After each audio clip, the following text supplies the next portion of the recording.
Hey guys, so I've just completed the Outbound Automated Certification with Clay.com.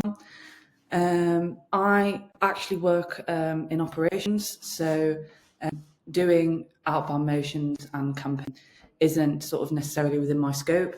However, as a co-founder, I need to have a pretty thorough view of everything that happens within the business and a good understanding so I can help people who work within that area. So as I said, I only just got the results back yesterday. I was quite surprised in a good way. I didn't expect to do so well. So I just thought it'd be interesting to go through my results, to go through my table, and just understand exactly why I managed to get such a good score. So let's start. So this is the badge that you receive once you have completed the certification. So as you can see, it was issued to myself yesterday and it expires this time next year. So let's go through my results. So this is the detailed section. So you can see my final evaluation, I passed, yay. My score was 98 out of 100. So what did I do well? So it says my approach to building the entire end-to-end outbound campaign was really, really good. So I had 3 interconnecting tables. The whole purpose of the campaign was this. I wanted to target companies who had hired or recently hired SDRs, BDRs, AEs. So I had 3 interconnecting tables starting with job postings for those roles. So that's what Clay have said that they really, really liked. It was a systematic approach, and it meant that the way that I had filtered through the table, only the most qualified prospects made it to the actual campaign. And then they also said that,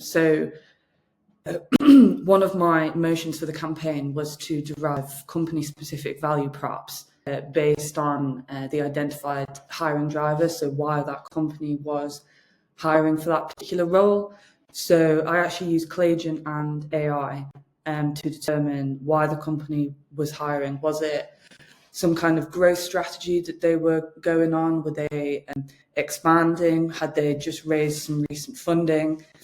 So I use Claygen and AI to determine that. And that just adds that extra level of personalization and just adds that, relevant messaging to that person and that company that will connect with them and actually make them want to reply back.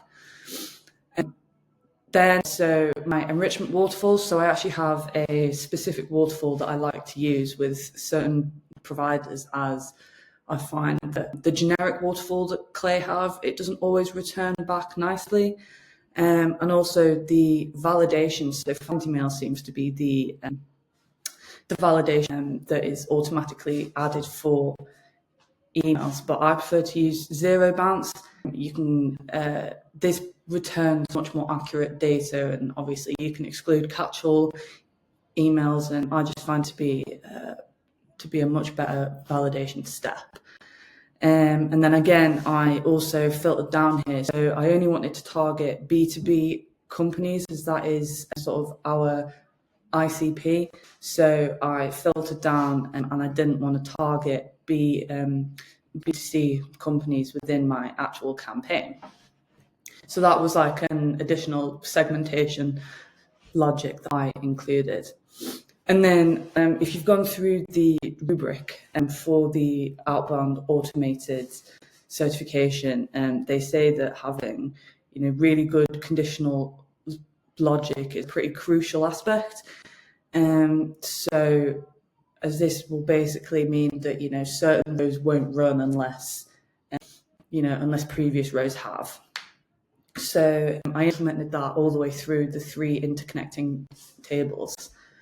However, what could be improved? So I did kind of already know this.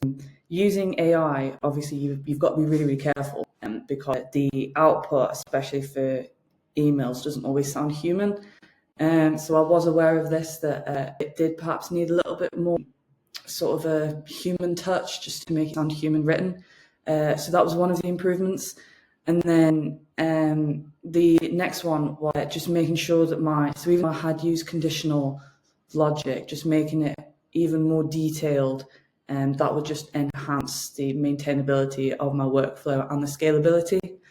So overall, I did really, really well. There are a few areas for improvement, one of which I was aware of.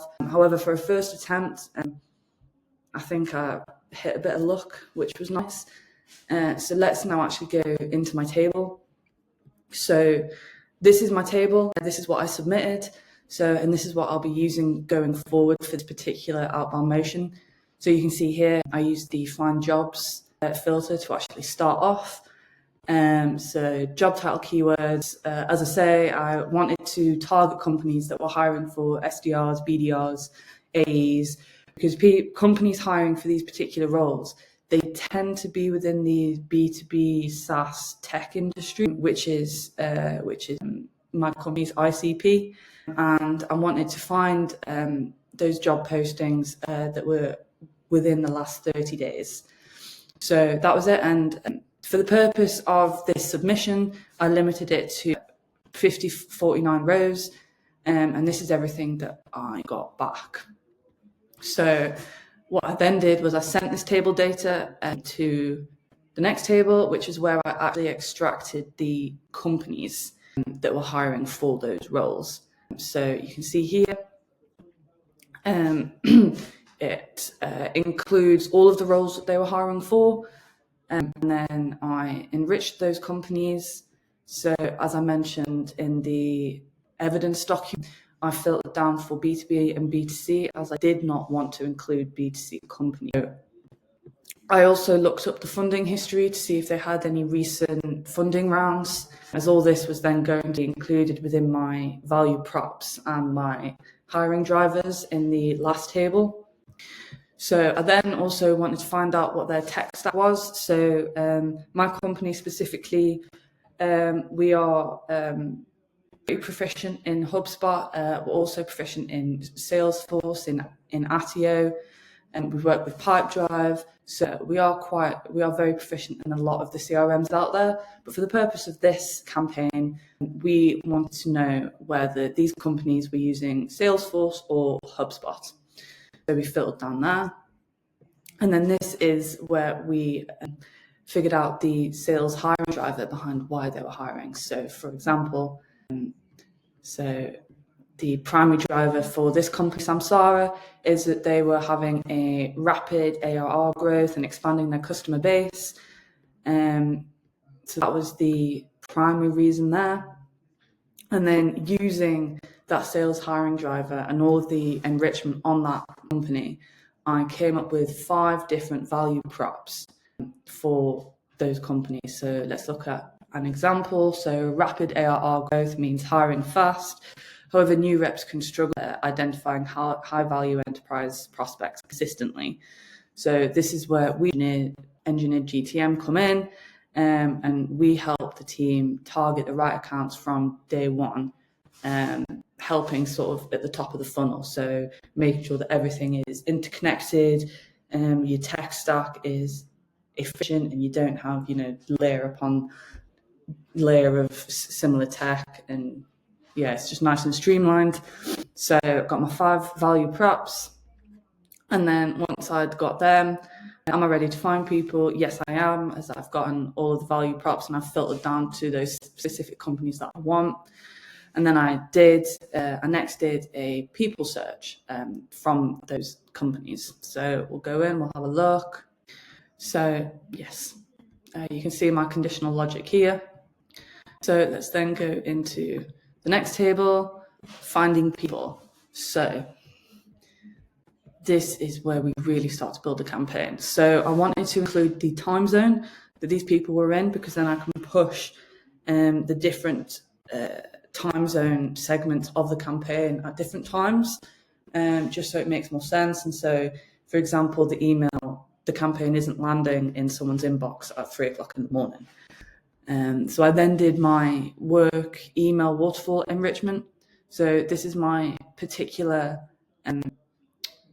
flow. So using ICPs, find work email, validate with lead magic, using find email, validating again with find email, using Prospeo, and full enrich. So that was that. And then I went ahead and enriched the person, getting all of that information that we need. And then I copied across from the company's table the primary reason that that company was hiring and the 5 value props. Now, again, for the purpose of the submission, I was only going to use value prop 4. And I also copied in my email copy template, so the exact email copy format that I wanted to use. So, hi so-and-so, I wanted a personalized first line. And then if I could generate you this specific result with this particular system to give you this proof, would you be interested in speaking, is essentially the core of the email. So I then split up that email into the different segments. So I had the personalized first line. So in this case, I noticed so-and-so's aggressive sales hiring to support rapid ARR growth. Are your blah, blah, blah, blah, staying accurate or is dating? Look at my prompt for this. So I did use the meta prompter, as you can see here. I also used ChatGPT just to help me refine my prompt before I actually put it into the meta prompter. So you can see we referred to first name, company domain, LinkedIn profile, primary reason for hiring, job title. So all of this relevant information went into this personalized first line. I then went on to the outreach sentence. So if I could help your new hires identify enterprise accounts using our proprietary data intelligence system that builds GTM moats, would you be interested in speaking? So again, that kind of personalizes that outreach sentence to that particular company. And with the targeting that we've used for finding those people, we'll just scroll back. So you can see job titles. So in my company, we want to be targeting, C-suite level VPs, CMOs, CROs, chief sales. We're targeting that kind of. So we filtered down there for the companies. So these value props and the primary reason for hiring is really going to trigger with these people, as these people will understand the pains that we are describing within these columns.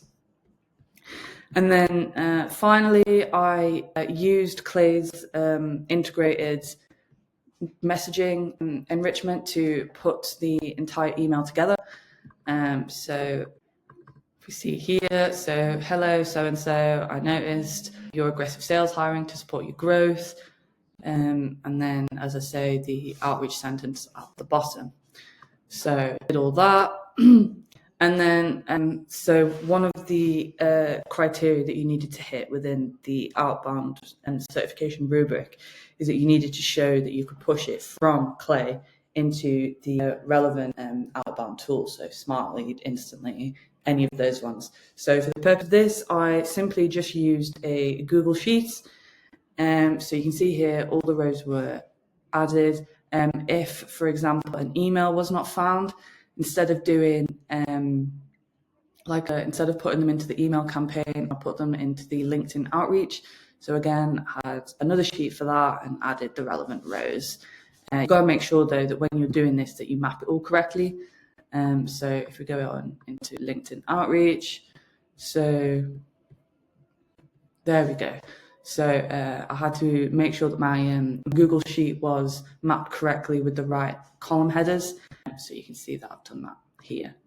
So this is essentially what this 3-part table is, and the way that I sort of formatted it and structured it and added in all the conditional logic and filtering and all of that lot. That is what enabled me to get that 98 out of 100. Even, this is the first outbound campaign that I've built, but simply just following the rubric and making sure that you hit all of those different criteria points will just enable you to get to that level. So that's the outbound certification. My next one's going to be the inbound certification. So fingers crossed, I'll get a similar result, or that I at least pass. So I hope you enjoyed this video. I hope it was interesting, and I hope you got something from it. So I will see you next time.